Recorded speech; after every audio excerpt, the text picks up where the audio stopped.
80,000 people are screaming inside a stadium that cost $500 million to build. Fireworks go off. Flags wave in 40 different colors. Somewhere on the other side of the planet, a few 100 million more are watching on television. This is the World Cup. For 1 month, it is the most powerful piece of real estate on Earth. And then the final whistle blows. The players go home, the cameras get packed up, the fans board their flights back to wherever they came from. And the stadium, this massive, glowing, world-famous structure, just sits there. That's the part nobody shows you. Not in the highlight reels, not in the broadcast packages, not in the closing ceremony. What happens to the building itself once the world stops watching? Some of these stadiums go on to have long, successful lives. They host concerts, championship games, national team matches for decades. Others become something much stranger, empty, decaying monuments that cities can't afford to maintain and can't afford to tear down either. Same tournament, same spotlight, completely different outcomes. So what actually decides whether a World Cup stadium becomes a landmark or a liability? And with the United States, Mexico, and Canada now hosting the biggest World Cup in history, which category are the 2026 stadiums heading toward? To answer that, you have to go back and look at what happened the last time the world built stadiums this big for a tournament this short.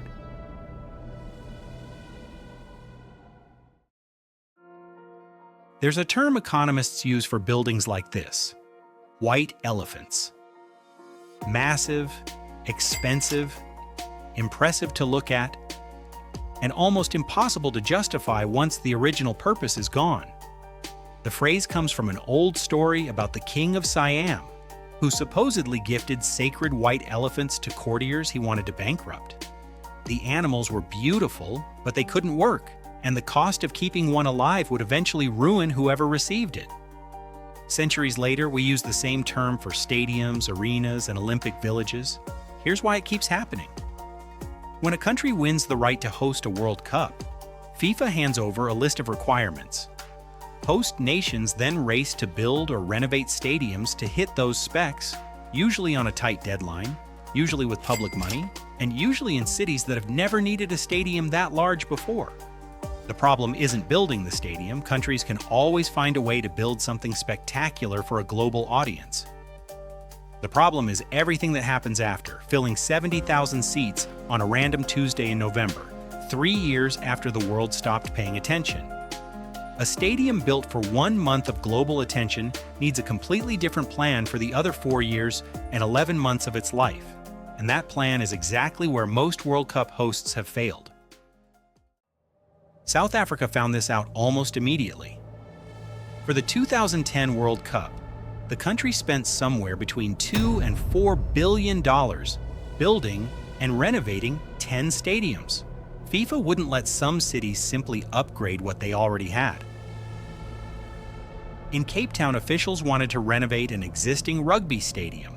FIFA insisted on a brand new $600 million stadium on the waterfront instead, reportedly because a global television audience wanted a more scenic backdrop. Within weeks of the final, local journalists were already calling the new stadiums white elephants. Cape Town Stadium started losing an estimated $6 to $10 million a year.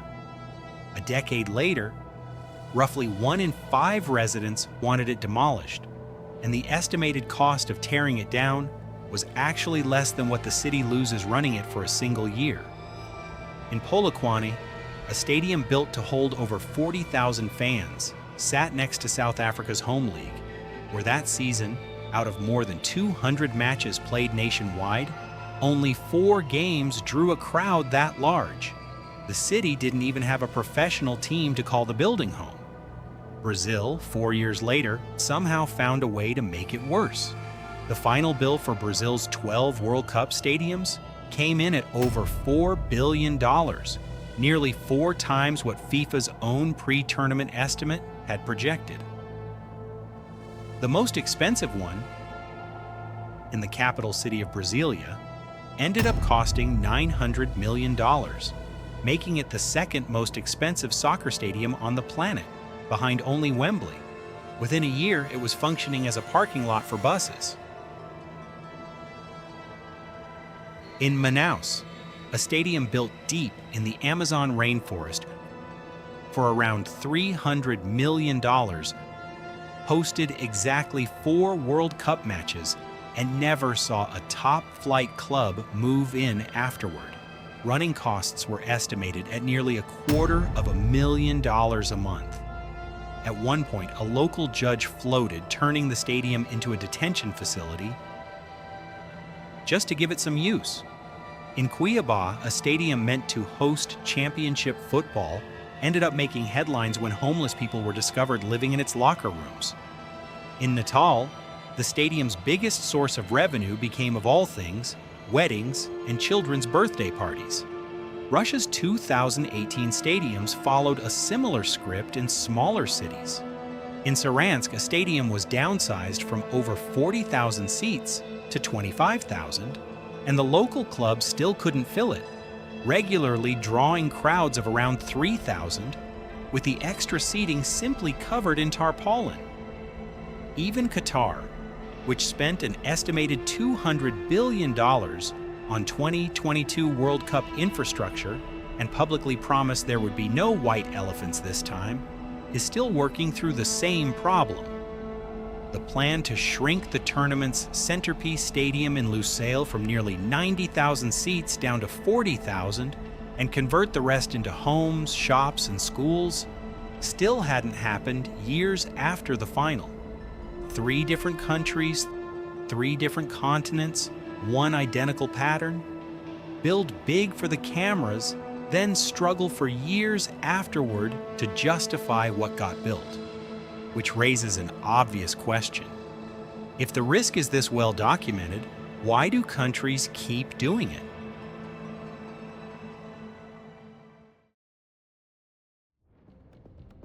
Because the number FIFA promises is always bigger than the number a country ends up losing, at least on paper.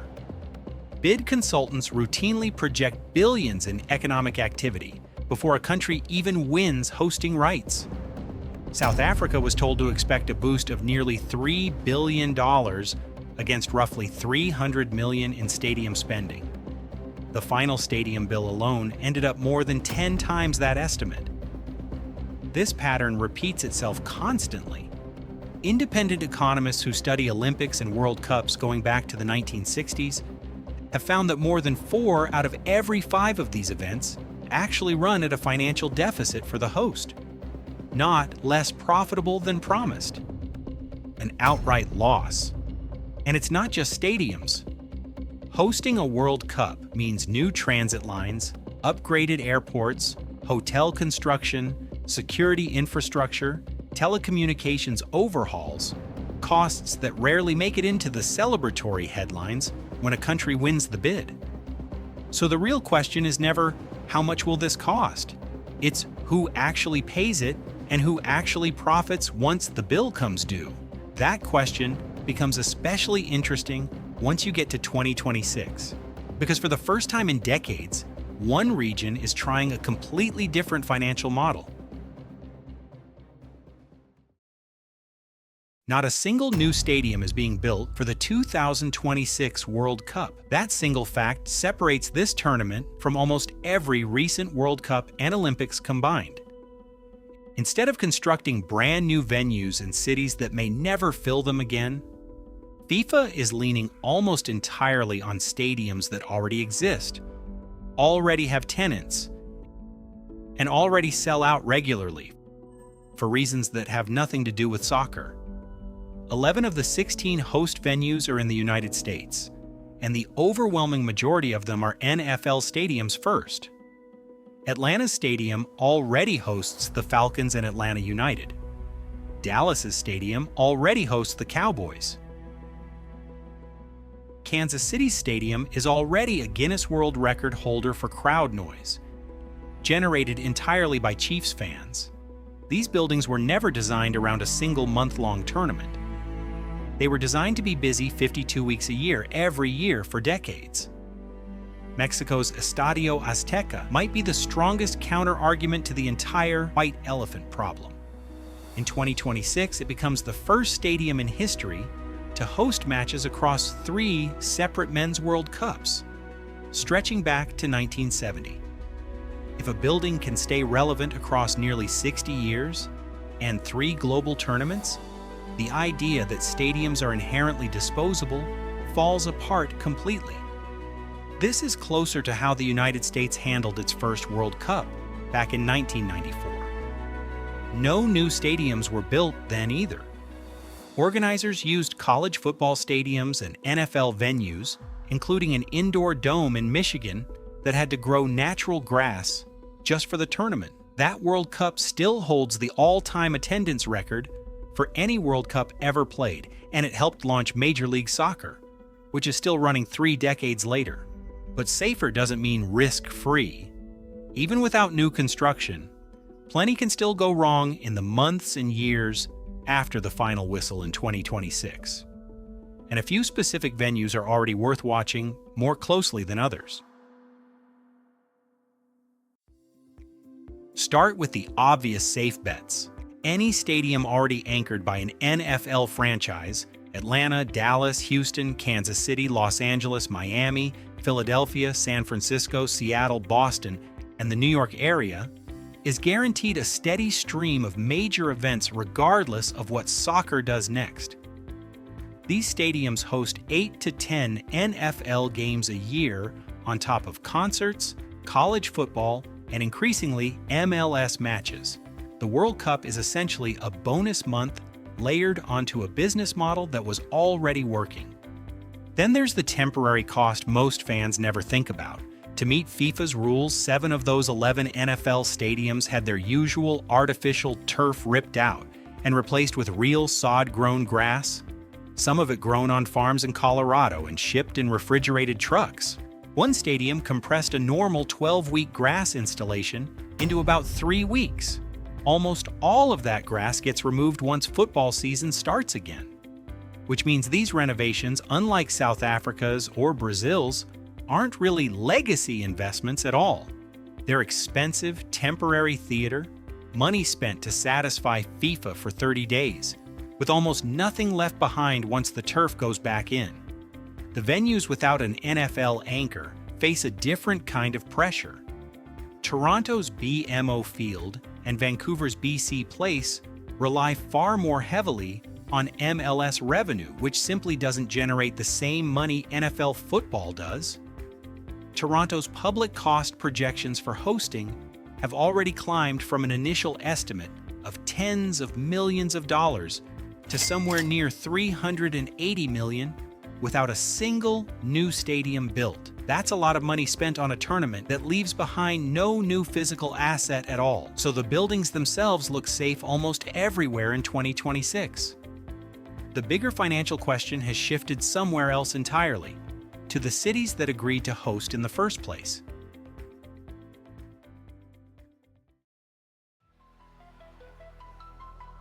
Every study on World Cup economics tends to land on the same uncomfortable conclusion. The organization taking on the least risk walks away with the most money.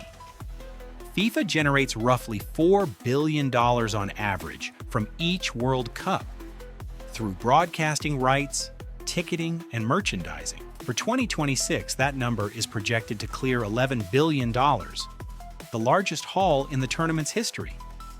Compare that to Qatar in 2022, where the host country's direct revenue came in around $1.5 billion, while FIFA alone pulled in roughly $7.5 billion from that same tournament.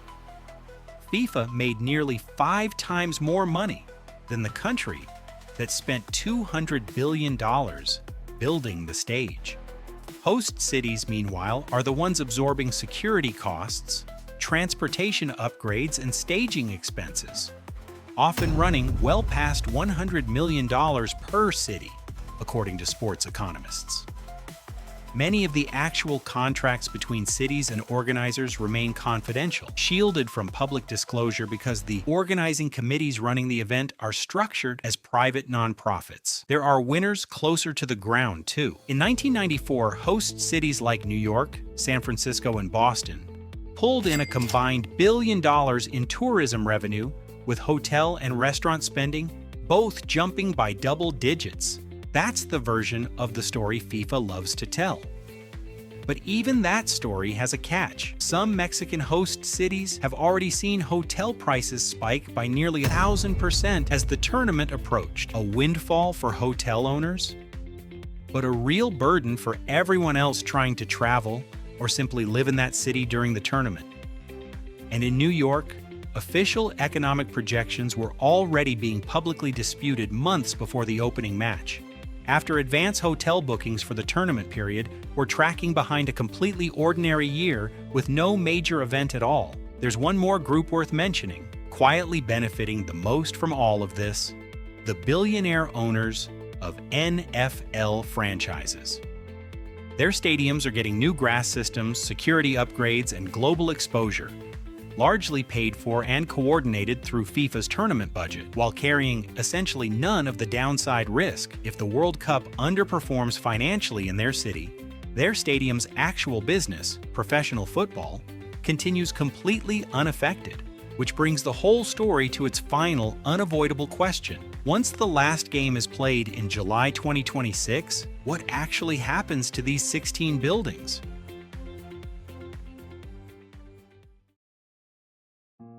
The best-case outcome is almost boring, and that's exactly the point.